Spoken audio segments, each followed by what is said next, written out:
Welcome to the Market Alert for Friday the 29th of January 2016. Yesterday's trading session, well, just before the main event at 2:30, which is here, to 4:30, you can see no signals on the chart.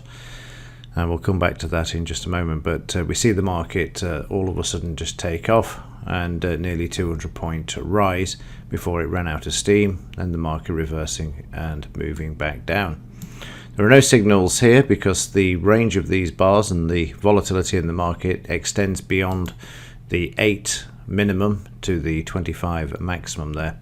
If I just increase this slightly to 27, you will see a few more signals appearing on the chart, and that's because the volatility yesterday was quite wide. There's one there, it's 29 points to actually bring the signals on the chart. Now the volatility had been fairly calm up until an hour before, and then we see this huge move followed by the huge descent there. And this obviously due to all sorts of news hitting the markets at the moment. The Russians are going to actually halt production of crude. That sent the crude oil market up markedly yesterday. There is all sorts going on at the moment now in the background to try and keep the markets afloat. And at the moment they are succeeding, as we'll see in the daily chart in just a moment. So again, just to cover this for those of you that are new, when we get an increase in volatility, most of the time we'll be able to trade between 8 and 25 points. But yesterday and for the last few days we've seen an increase in the range of the bars. This can work for us and against us, so that's the warning there. I tend to prefer the default of 8 to 25. But I have received a few emails about, well, can we actually increase this range so we can take advantage? And I know some of you actually have done this and sent notes to say, great, I'm getting the trades again now. I've increased the bar range. So you can increase this. There's no problem in doing so. What you've got to do is to keep the risk down on the trade. And if I just mark up this trade, and I know I've covered this before in a market alert, this one here in particular, when you mark a trade up, you can actually work out how much you're going to risk on the trade. Because obviously, let me just bring this over first so you can see what we've got here. We've got a 58-point risk. So immediately that is quite scary, because you think, blimey, if this goes wrong, I'm going to lose 58 points. The key to trading is the percentage risk of the account, not how many points you're actually going to lose. And this is ideal to keep down at 1% or below. So if you right click on the entry price, as I just did there, you've got this risk management guide. And if you put in the account value, the actual currency that you trade in as well, and then the account value, how much you want to risk as a percentage of the account, so I'll bring that down to 1%. And the percentage of risk capital per trade is shown there. We're showing that we're in the Dow. We've got the entry price, initial stop, risk in points, maximum capital risk per trade, and maximum stake per trade is 17p.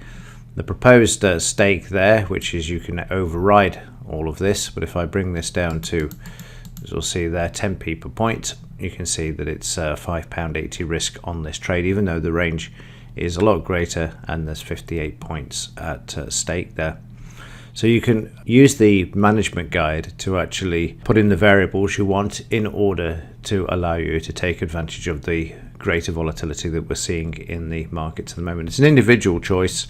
I can't say, oh, the volatility is going to be X today, the range of the bars are going to be that one is an unknown. You can't quantify that, but what you can do is what you're actually given. If you increase the actual range of the bars, you can then use the percentage risk of your account in order to take those trades by dropping from 50p a point down to 10p per point based on whatever it is that you have in your balance of your account, and that's where the money management guide comes in there.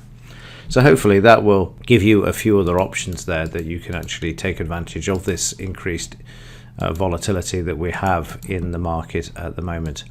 In the evening session we did see a signal. This was late on though. You can see there it came in at 10 minutes past 8, but shows a profit there as the market hit the psychological line of 16,102, but a bit late on in the evening. But again, you can see that the volatility had obviously dropped to a certain level that we could actually get a signal, so obviously within the range of the 8 to 25 point bar size there.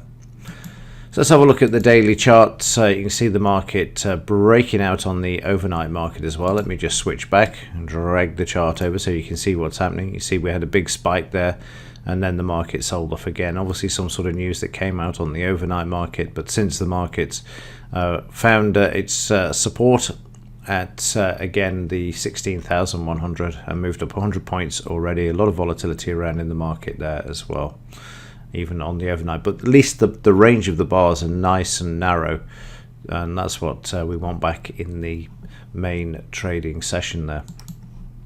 So we've got the market moving higher and on the overnight, and what I'm going to do is just to put this on top of here. We need to close above 16,235. Let's make it 16,250, which is the next psychological level to the upside.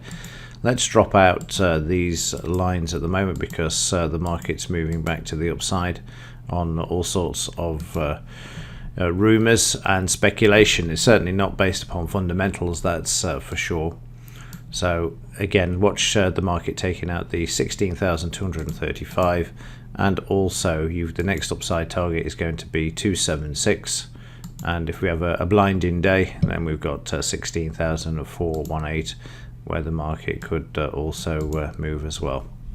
So again, make a note of those just in case we get some aggressive buying and the market moves higher and you happen to be on the buy side. You want to know where there is going to be some downside pressure where the selling came in beforehand. And in today's news, we've got, let's have a look at 245 Chicago PMI. This is out. This is to show a slight increase there. Revised consumer sentiment also out at 3 p.m. That's the revised figure, so it'll be interesting to see how that comes out as well. It's forecast just slightly lower there. And then finally, we've got the implied volatility, 1962 for yesterday, dropping slightly, given that the market was up 200, down 200, quite something actually to finish lower than the previous day.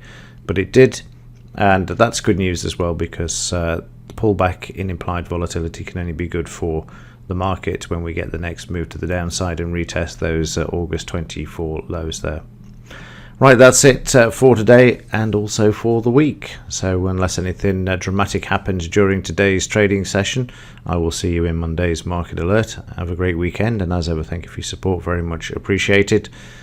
I will see you on Monday. Thanks for watching. See you in the next one.